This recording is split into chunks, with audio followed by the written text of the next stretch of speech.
Hey everybody, welcome back to Rob in Real Time. And in this episode, I'm going to review Star Wars The Force Awakens. Woo! Alright, so now that I went back to the theater and saw it for twice, and I took off after I took off the nostalgia glasses, I now am ready to give you my honest opinion and about Star Wars The Force Awakens. Now, why should that matter? Well, it shouldn't matter at all. You want? It's just my opinion, and it's my channel. I'm just telling you how I feel about it, and you can choose to agree or disagree with me with any points that I have, and you can even counter argue. That's why I have the comments below. You can comment. But what I'm gonna tell you is just basically stuff I liked in the movie and stuff I disliked. So here's a list of things that I wrote down, and I hope you guys can maybe see some of where I'm coming from on this. But I hope you do go see the movie.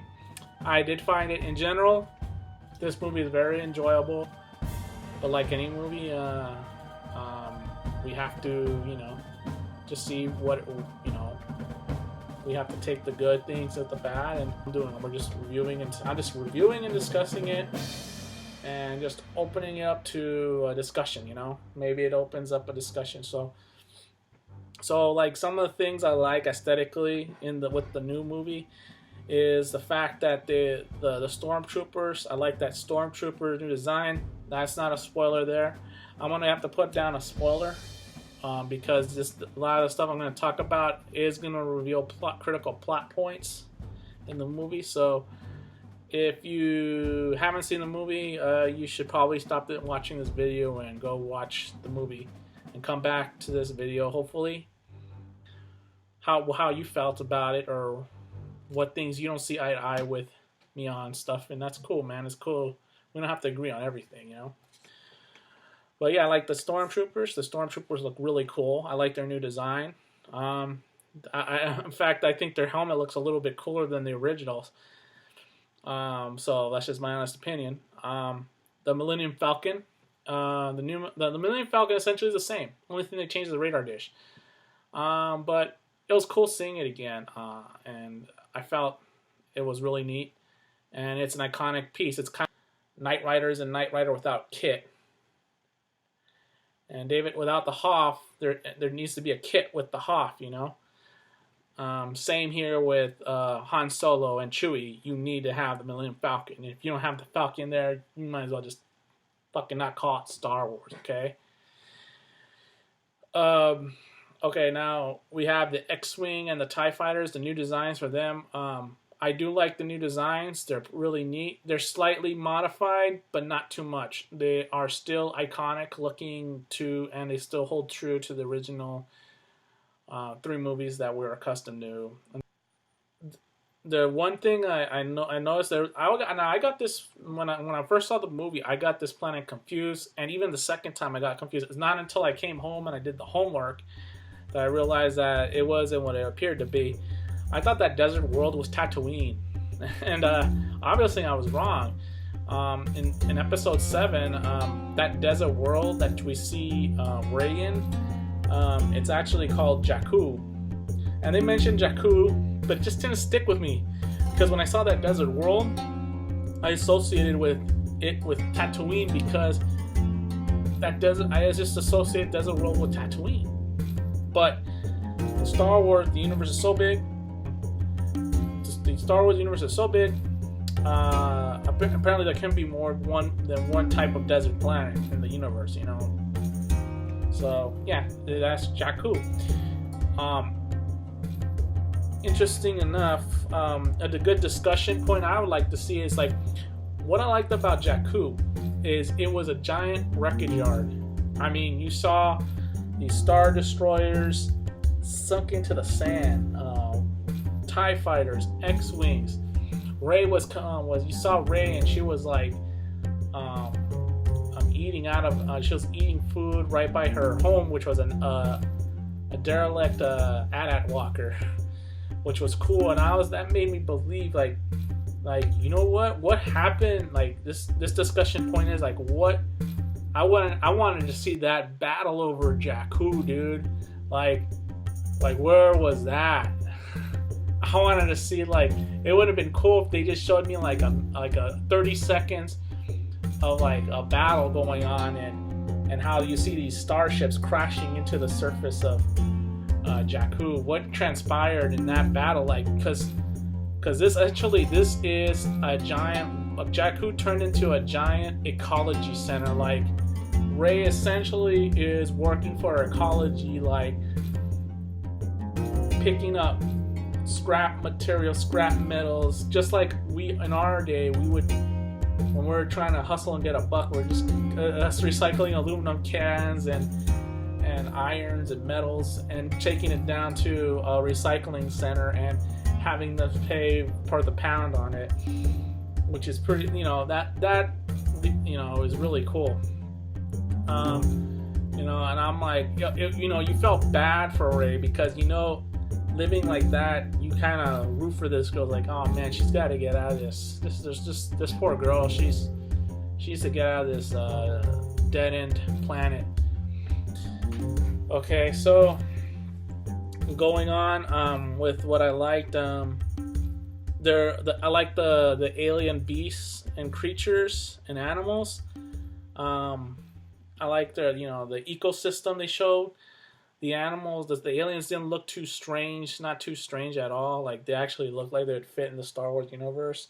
I like that weird looking pig hog. It's like a pig crossed with a giant rhinoceros that was drinking in the trough when you saw Finn drinking for the water when he crashed, after he crashed in the TIE fighter in the desert, and how he was fighting that hoggish looking creature for water, which was cool. But the CG wasn't overdone, and that's what I like about it too. Like, so they used practical where they could, and practical effects when they could, kind of give you that awe and wonderment of it all, and not too much CG, because you have too much CG and it's looking fake. And that's what we learned from the first 3 episodes, that it just, they don't have no real sense of presence in the film. Like, it's like they feel like very cardboard cutouts. So that's a good thing. Okay. Some points I did not like because there's quite a bit on both sides. Okay. The first is the Starkiller. I really didn't care for the Starkiller. It's like they're dipping back into the Death Star. And also an interesting point is the Starkiller. It harkens back to what the original script of Star Wars was called, Luke Skywalker. Luke Skywalker's original name in the script was Luke Starkiller. In the original 1975 script, or I don't know, but the original script that George Lucas was passing around trying to get funding for the movie, he was called Luke Starkiller.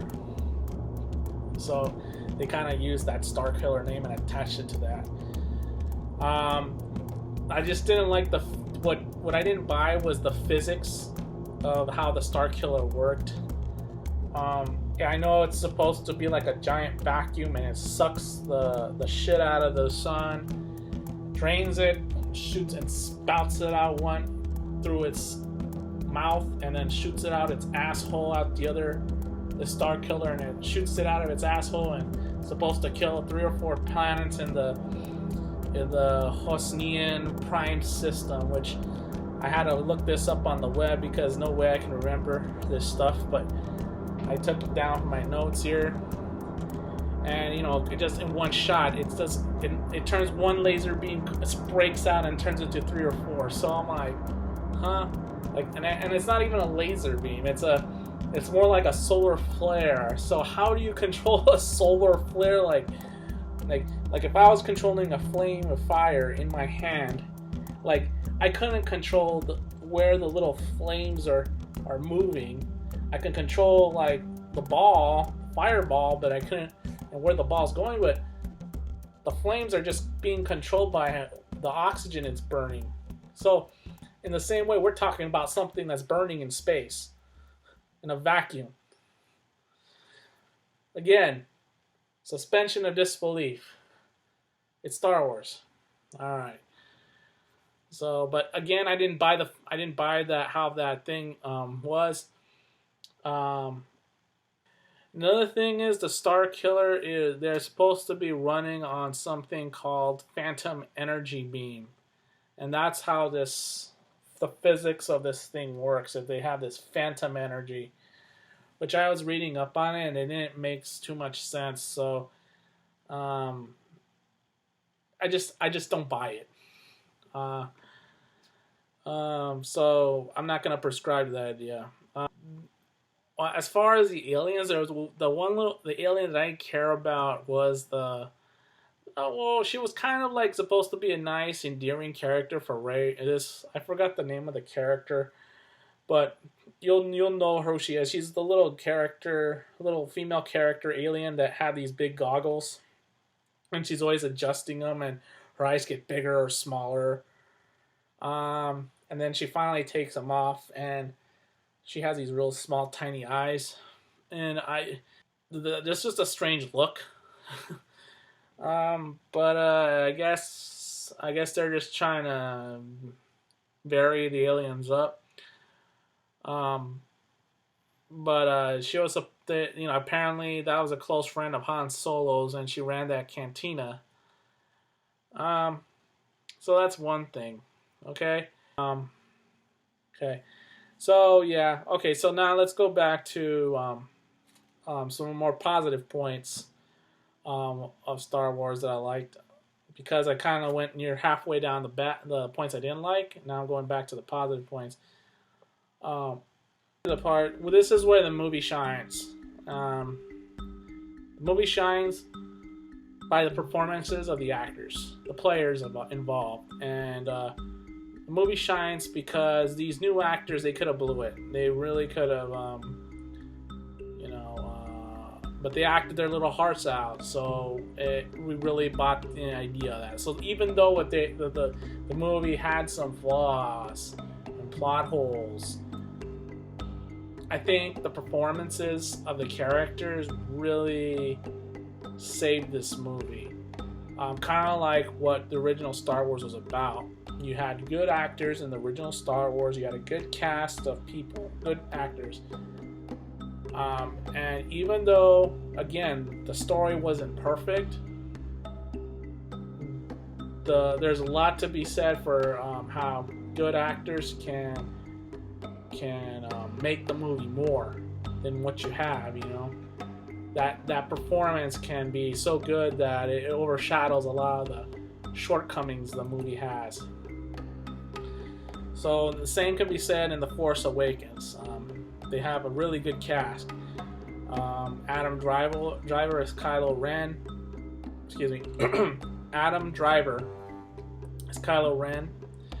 I thought he did a pretty good job playing Kylo. But I did have some nitpicks about him, and I'll talk about that later.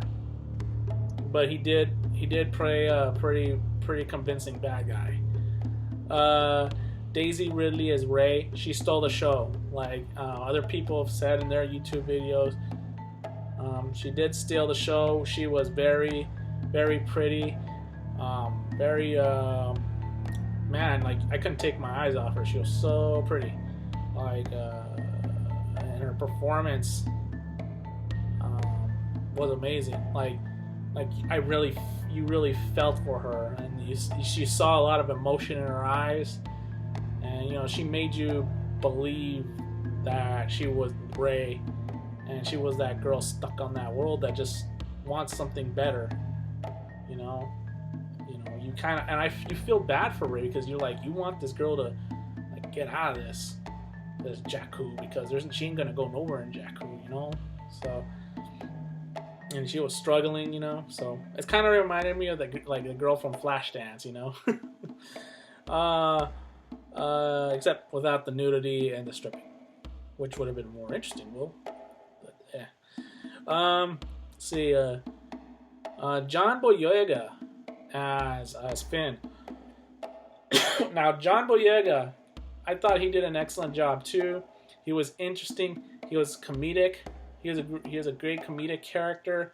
Also, an interesting love interest between Rey. Got that jungle fever thing going on. Still, I thought he was really cool. And it gave him a role as a stormtrooper trash guy, like a sanitation engineer. He worked in sanitation, so you know, learn. You know, that's kind of funny how this garbage man, this space garbage man, was. Next, I wonder what the next stormtrooper next to him that was handling gun was. He a space plumber? You know, that'd been funny. Anyways, going on to the next thing. Oscar Isaac, who played Poe Dameron. Now, this guy was the ultimate ace pilot. He was, you see him shooting down TIE fighters. Once he's in a plane, man, the guy is unstoppable. So, you see him in that X-Wing, man, he's just, like, destroying everything. And then there's Andy Serkis. Now, Andy Serkis was interesting. If you know him, he is the guy who played Smeagol. Oh, Smeagol and his precious. And he played the Supreme Leader Snoke. So, yeah. I really don't... I want to reserve my judgment on Snoke because I didn't see a lot of him. He was just a hologram projection. Yeah, I'm gonna reserve judgment on that because he did play he did do good voice acting, and Andy Serkis, but I just don't know what to think of Snoke. We saw so little of him. It's really hard to pinpoint him. And then we go to our returning favorite cast, which is our returning favorites was, of course, Han, Luke, Leia, Chewie, R2, 3PO, and Luke Skywalker. Luke, by the way, only makes a small cameo appearance. Going back to some of the dislikes I had was, one of the characters was Captain Phasma. Now, Captain Phasma was played by, I got this IMD up. And where are you, Captain Phasma? Oh, yeah. Gwendolyn Christie. That's her name. She was really underutilized in this movie. She's supposed to be a big deal. Captain Phasma and the reading materials of Star Wars and in the extended universe. Captain Phasma is supposed to be a big deal. So I guess fans... hardcore Star Wars fans are going to probably want to see more of her in the next 2 episodes and give her a more interesting part, you know, like, and we know she's a female officer, stormtrooper. You don't see her face. So, so we're kind of curious about her. So she's still a mystery. So they don't want to show all their cards in this first movie. Okay, Disney executives out there, if you're listening, and you're shifting through all the YouTube videos, the characters that I need to see in the next, that I wanted to see, but I didn't see in this movie. So maybe you're holding these cards, and you don't want to. You're like a poker player. You don't want to reveal all your cards at one play. So I respect the fact that you're trying to hold back. But I'm hoping to see these characters. So this is kind of like a wish list of what I want to see in the future on maybe episodes 8 and 9. I want to see Lando back. I want to see Lando and it's selling us as Colt 45s. Cool as ever. Slick motherfucker. Still trying to pick up on Leia. I need to see Lando again. And going into another spoiler, if you haven't seen the movie, you should see the movie because, again, I'm spoiling the part. Han Solo dies. Han Solo dies in the end of it. So I wanted to, I kind of need to see Han Solo is such a cool character. Just seeing him drop to his death. Um, I don't know, man. I don't know if you guys are gonna have time to address it in any way, or maybe have a small ceremony for that great character. But you know, he needs a ceremony, you know, like in some way. I don't know, or I don't know. Maybe it's better left said undone. But I'd like to see Lando at least hear the news and him kind of grieve a little about it, losing his best friend. Boba Fett. I need to see Boba Fett again. Him coming down, and he actually got when you saw him in Return of the Jedi, he falls into the sand monster pit. It's called this monster's the Sarlacc creature, and devours him. And in the extended universe of Star Wars, basically Boba Fett fights his way out tooth and nail, and he survives. So Boba Fett, in theory, is still wandering the cosmos somewhere, still bounty hunting, but I don't know if he's disfigured. I can, you know, I leave that up to you guys to use your imaginations if he's disfigured or not. But the guy had a flamethrower, he had a laser crossbow, he had a lariat, and he had a rocket pack. So in theory, he had all the tools like Batman. He was basically the Star Wars Batman because he had all the gear, man, and he was like the toughest SOB, bounty hunter. You know, it'd be cool to see him going after Luke again, Luke Skywalker, because you need someone tough to match against Luke Skywalker, because Luke Skywalker is now uber powerful. More things I liked. I like the fact that you guys use real location shots. It gives the movie going experience like a real tangible feel. Like there's more weight to the film, you know. A popular theory that's going on in the web, and a rumor, is Snoke actually going to be revealed later? Because Snoke doesn't sound like a very scary emperor name, you know. To me, Snoke. Okay, well, but people are theorizing he might be Darth Plagueis. Darth Plagueis is if you saw Revenge of the Sith in the prequels, he's supposed to be the guy who taught Darth Sidious. He's and he was also had powers of resurrecting the dead, which would have been awesome, man, because I would love to see that character be just that badass of a villain. You know, right now I don't see a lot of strong Sith Knights that can take on the Jedis. That even though the Jedi Order is practically annihilated, there's not many Jedis. The Siths are supposed to be super more powerful than the Jedis, because just look at the numbers game. There's only an apprentice and a mentor for the Sith. There isn't like the Jedi where there's a bunch in numbers. In the Sith realm, it's just only 2 Siths. And they're supposed to take on the whole Jedi army, which they can. So, you know, that kind of shows you how powerful the dark side is in Sith. So, that kind of gives you an idea. And then I like the practical effects you guys use. The practical effects on the movie Star Wars, Force Awakens, and less CG. That was awesome. Going back to, you know, only use CG when needed. Do not use it in every scene. You know, in that way, do use some practical effects. Do use some miniature scale stuff.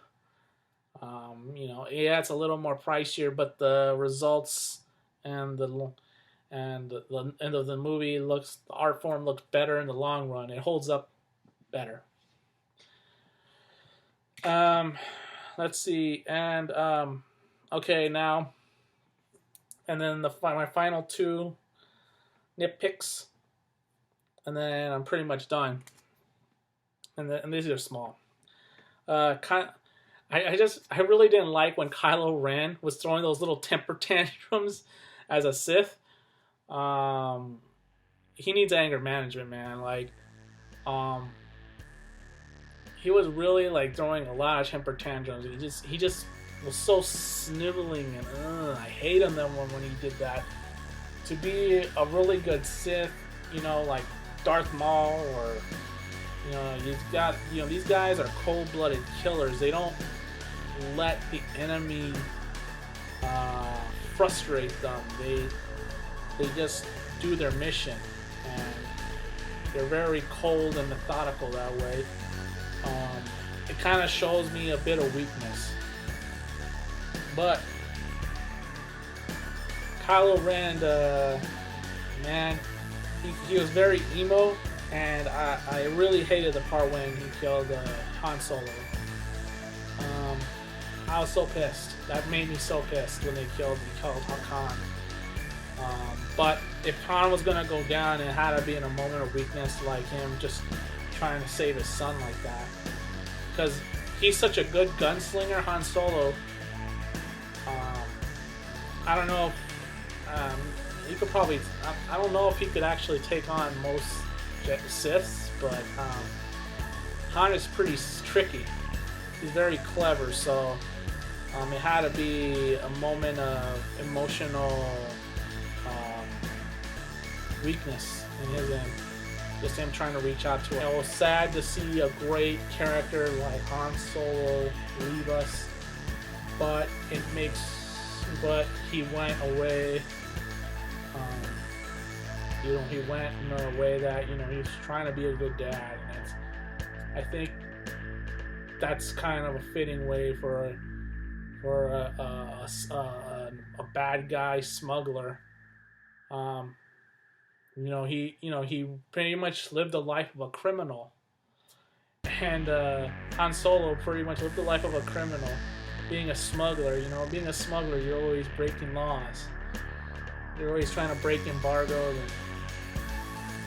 and get and trade stuff you're not supposed to trade. It was nice to see Han Solo show his fragile and his show him in a fragile light. Show him in a way that for at least one moment we didn't see him be a quick, snapping smartass. He was actually a real human being for a moment. He was just a dad trying to reach out to his son, his alienated son, who was a bastard, a son of a bitch, and it was just sad and tragic to see Han go the way he did. I knew, dude, like when you're watching the movie, pay attention to the lighting, pay attention to the music. The music again was awesome. The score was great. I don't know if there was any actual new music added. I gotta check over the soundtrack to see if they added any new. They probably had new tracks to that, so I gotta check the new tracks.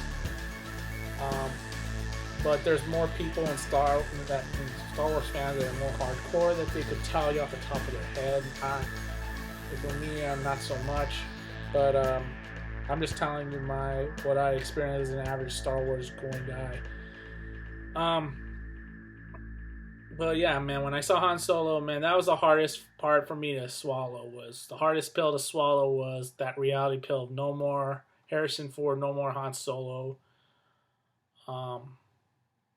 And that he's not coming back to do Star Wars anymore, and he just wants to finish it off, and I respect him for that, and Disney just said, we'll just get him right now, and if he wants to be written off and die as a hero, we can, and, he did, and he went in a way that was fitting for Han Solo, was just people probably wanted him to die in a blaze of glory and all that, but come on. I mean, well, yeah. How the guy who is always in a jam and a fix, and he's always in a firefight. You think he's gonna die to some stranger's hands? No, it has to be someone close to him that can get to him, and it had to be someone like his son. So yeah, it makes sense the way they killed off Han Solo, but I still don't want him to go. He was one of my favorite characters in the Star Wars universe.